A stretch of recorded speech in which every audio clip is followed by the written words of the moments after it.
As we continue our interview candidates, we're going to, as I said before, we started on C3, the City Commission, because there's like 7 people that are running. We'll see if they all show up. So far, we're 2 for 2. We've sent out 2 requests. And today we're joined by Max Herrle, who is running for City Commission C3. Welcome, Max. Good afternoon, everybody. It's so good to be here with you, Steve. I have never been a guest on the Steve Stewart Show. I'm so happy to be here. Yeah, well, it took running for office. It took running for office. Here we are. Yeah, exactly. So the way we do this, and I talked to you about this a little bit before, why don't you go ahead and take a minute and a half, 2 minutes, little background bio, and then we'll dig into some other issues. Yeah, so my name is Max Herrle. I was born in Tallahassee here, and I have been trying my whole adult life to change my hometown. I've been trying to change how we care for people here. I've been trying to change how we grow, how we talk about conversations about growth and our future. I've been trying to make Tallahassee more walkable, to have food be more accessible, to make our community safer.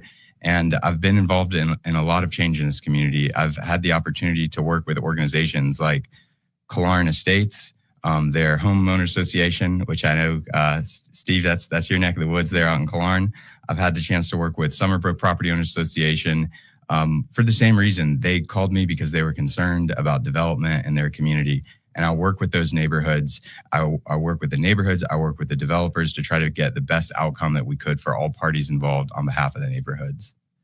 And I'm looking forward to bringing that ability to bring people together to the City Commission, because I think it's what we desperately need. From my point of view, we have had the same 5 or 10 problems for the last 15 years. And I feel like we're never going to be able to address those problems unless we are able to break this 3-2 at the city. And beyond just what that 3-2 votes on, things like the city manager, I think that it also manifests itself by an inability to address these longstanding problems. What do I mean by that?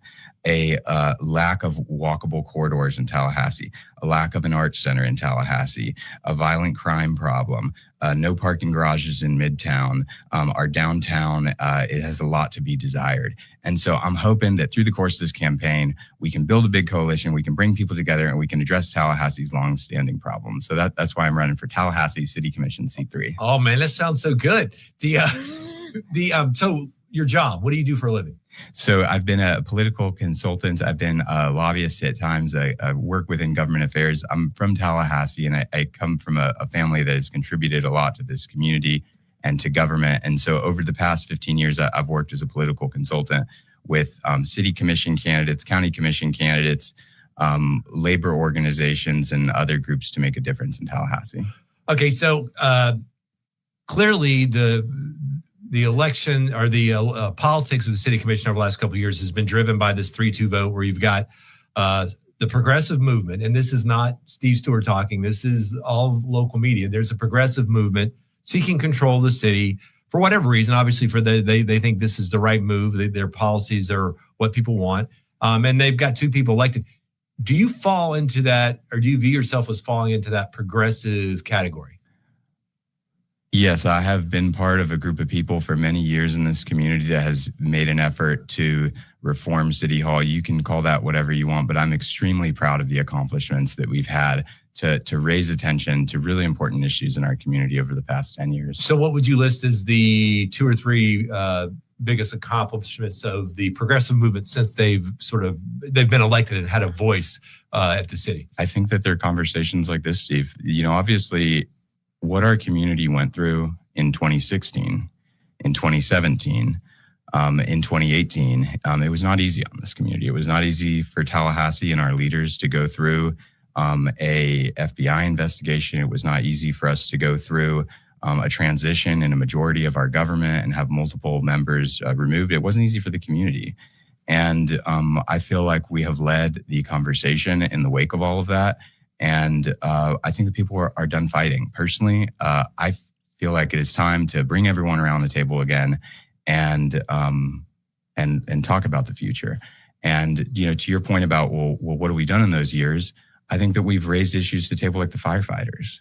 I think we've raised issues about growth. And now that we've had these conversations, I look forward to gaining consensus about what we want to do moving forward. Okay, and we'll get back to those issues. We're going to have Max on for 2 segments, just like we do all candidates. You did want to talk about it, a couple of initiatives that you would promote if you were elected, and one of them was dear to my heart, although it's my kids are all growing up, but it's a regional sports complex. Why don't you take some time and tell our listeners what you're thinking about? Yeah, so I grew up out on the East Side, and I played sports when I was little. I don't think I was really ever good enough to be on a traveling team or anything, but a lot of families do, and a lot of people tell me that it is so frustrating for them having to drive to Panama City, drive to Mobile, drive to cities that are not Tallahassee. They're in a lot of cases are smaller than Tallahassee, to go spend money there, to go spend money at their hotels. That goes into their bed tax, that goes into their tourism marketing, and that goes into their local small businesses. And that's money that's all leaving Tallahassee. And I think that Tallahassee's big enough. We've got the brains, we've got the athletes. We can figure out how to bring a regional sports facility to Tallahassee. And that's something that I absolutely do support. But I'm from the East Side, and out in the East Side, there's a lake that's very near and dear to my heart, and that's Lake Lafayette. And Lake Lafayette is one of the most special places in Tallahassee. It's one of the most historic places in Tallahassee. The Native Americans, when they inhabited this land, they lived around Lake Lafayette, and that was one of the largest population centers in this entire region. And it wasn't just that. That continues to modern history. That lake is some of the most protected land in the county, and Tom Brown Park is right next to that lake, and it's on high ground, which means that everything that rains in Tom Brown Park comes to Lake Lafayette. And that site, have you been out to Lake Lafayette? Yes. Yeah, it's beautiful, isn't it? And I think, Lake Jackson, we have a lot of beautiful lakes, but what's so special about Lake Lafayette is that the city and county have worked for decades to preserve a walk around that area. Lake Jackson's all privately owned on the shores. You can't walk around Lake Jackson. You can walk around Lake Lafayette. And there's been discussion to consider putting a regional sports facility at Tom Brown Park. Please let the record reflect. I'm going to oppose that idea, and I'm going to oppose any politician who suggests that idea. Everyone on the East Side is going to oppose that. That is going to be an extremely unpopular idea. So what should we do? The city and the county have a ton of land out in Milani, and I fully support building and funding a regional sports facility out in Milani. It's beautiful land, and I think it would fit right there out in the interstate really well. Well, that would really contribute to urban sprawl, though, wouldn't it? These are all things that we need to balance. Yeah. Right. I mean, to your point, the Amazon out there, which would be sort of south of the area that we talk about putting a regional sports facility, I've heard from firefighters, all of the calls that they get out there, they're thinking now that they need to put a new station out near the Amazon, which is probably a good idea. The East Side is experiencing growth. They're getting a ton of calls out there about exhausted workers, unfortunately fights in the parking lot that happen between the workers. And so to your point, yes, this is us grappling with sprawl. And I think that if we keep it along the interstate is probably a good way to not get south and north sprawl there. Yeah, I think if you look at all the projections, and this has come up with the Leon County School Board when they're looking at where growth is going to be.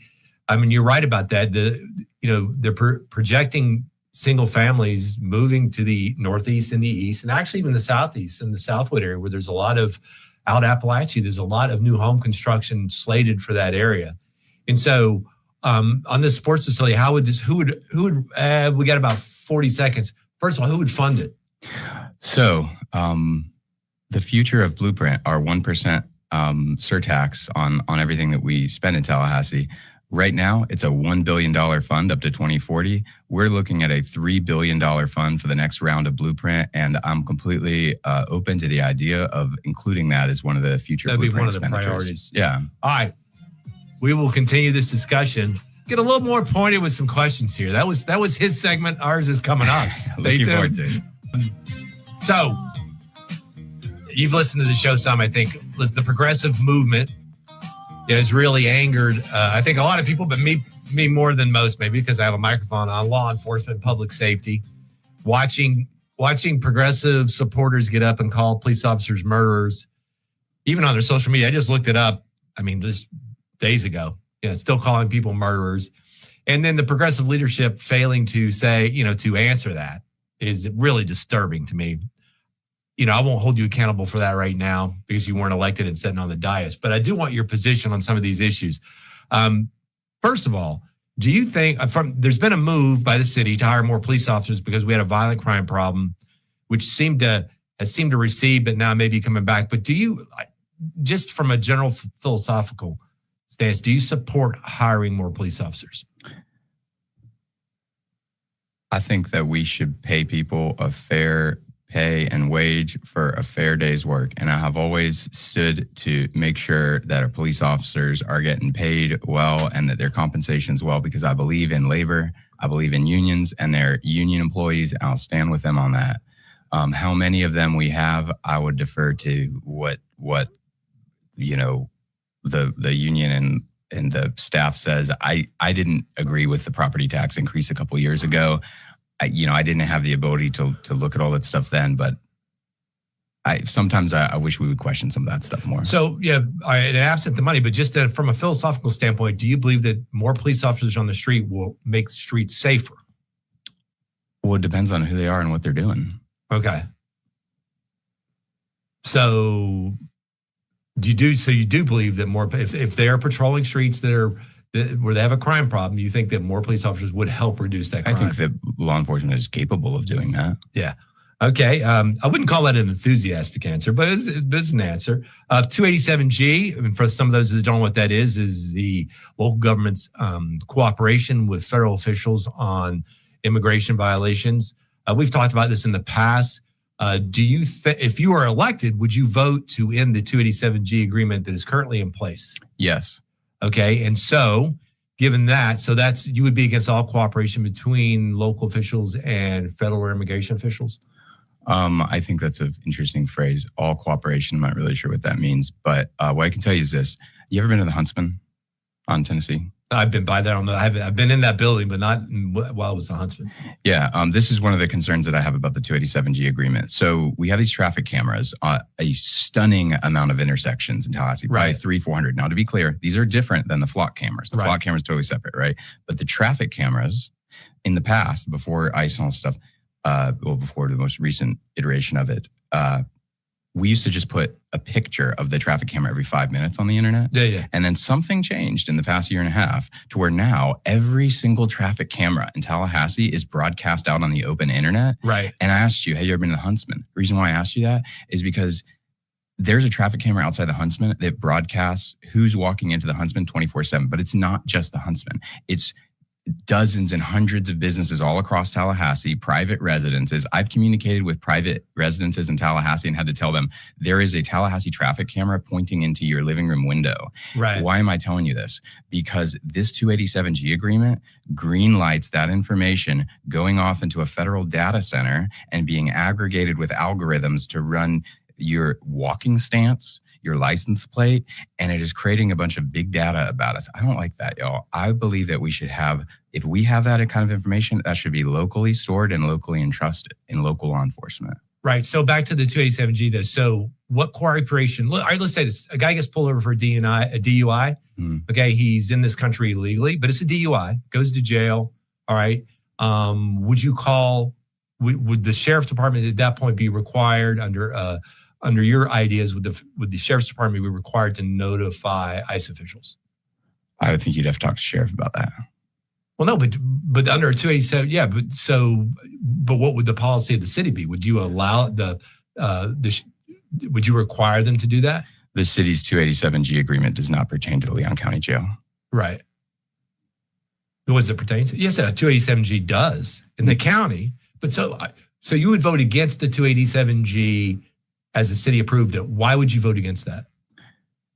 Because I do not trust ICE as a federal agency. Okay. And so what would you do with violent criminals that are arrested by the police department that are here illegally?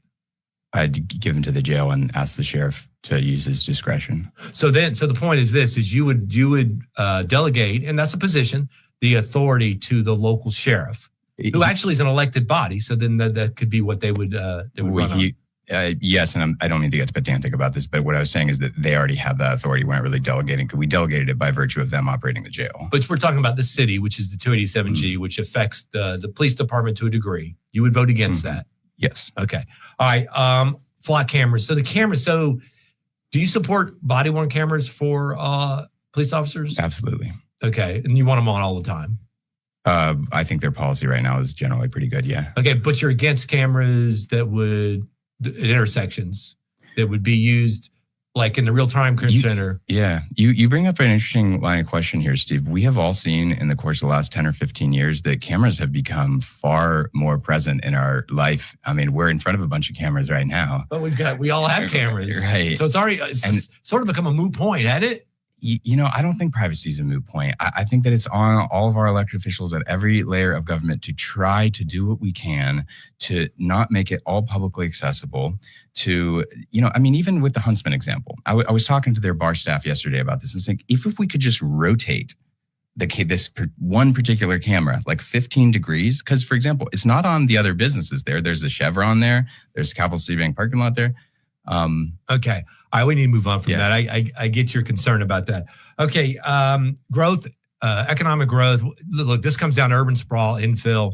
Progressives have been schizophrenic on this issue. I've had one progressive tell me that the Canopy development was urban sprawl. I've had, Commissioner Matlow has spoken against urban sprawl, has promoted infill. Now legacy neighborhoods inside, in the city proper, they don't want infill. What do we do here, Max? I think that we make walkable corridors between Tallahassee's two crown jewels, Lake Ella and Cascades Park. I want to build a big, beautiful walking corridor between those two parks, and I want to cram it full with local small businesses. That's great. That's a great idea, but that is no way going to address the growth that we see. First of all, if all you got to do is go out to Bannerman Road, you go out to Wilani, you go out East Appalachia. I mean, this growth is happening, and what you have is progressives who are calling this. They're calling developers, real estate developers, bankers. They're saying these people are ruining Tallahassee. Do you think the development of Wilani Plantation would you have voted to develop Wilani Plantation? I was deeply involved in that deal. So would you have voted for it? That deal passed because of my advocacy on behalf of Killarn Estates. No, not the deal on Wilani was done 15, 20 years ago. I'm asking, but that's urban sprawl. So where are you on urban sprawl? Is Wilani, the development of Wilani, which will go past I-10, is that something that you're comfortable with? Because we've had progressives try to get rid of the Northeast Gateway. Would you vote against the Northeast Gateway?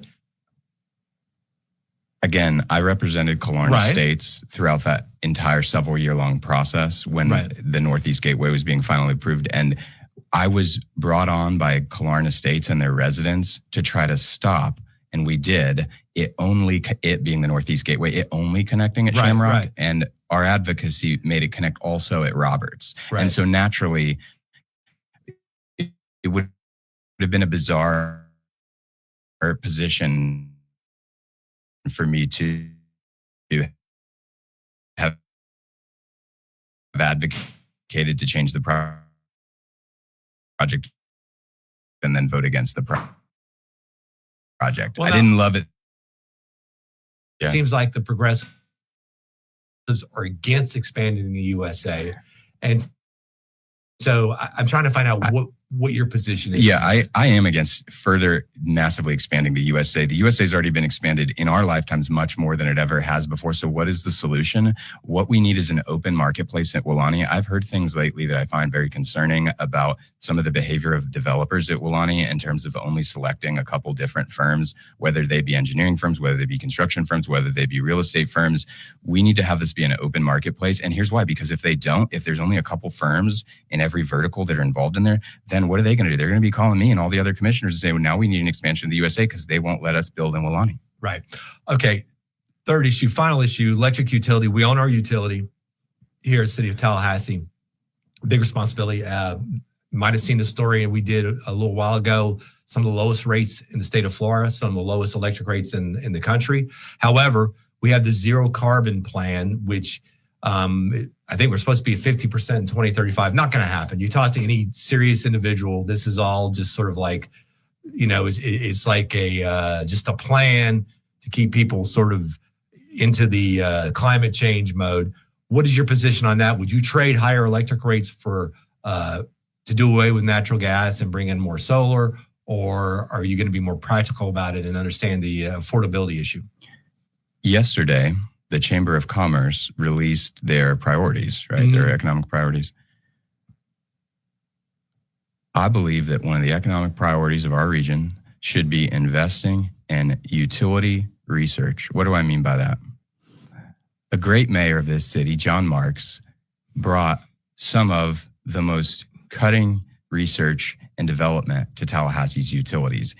They brought net metering here. We were the first utility in the country for net metering. We can bring innovation to the Tallahassee utilities. That's why there's so much interest in the Tallahassee utilities, because if you have to go through FPL, if you have to go through Duke, if you have to go through these large, like the Valley Authority and these other states, they're enormous bureaucracies. The city of Tallahassee utilities underwrites all of the quality of life that we enjoy in Tallahassee. Without the utilities, our city government would be vastly different. And I think that we can be a place of innovation. Unfortunately, solar in the technology just will never replace CNG right now. I wouldn't want to look at things like researching into the universities and small scale nuclear and making solar more efficient.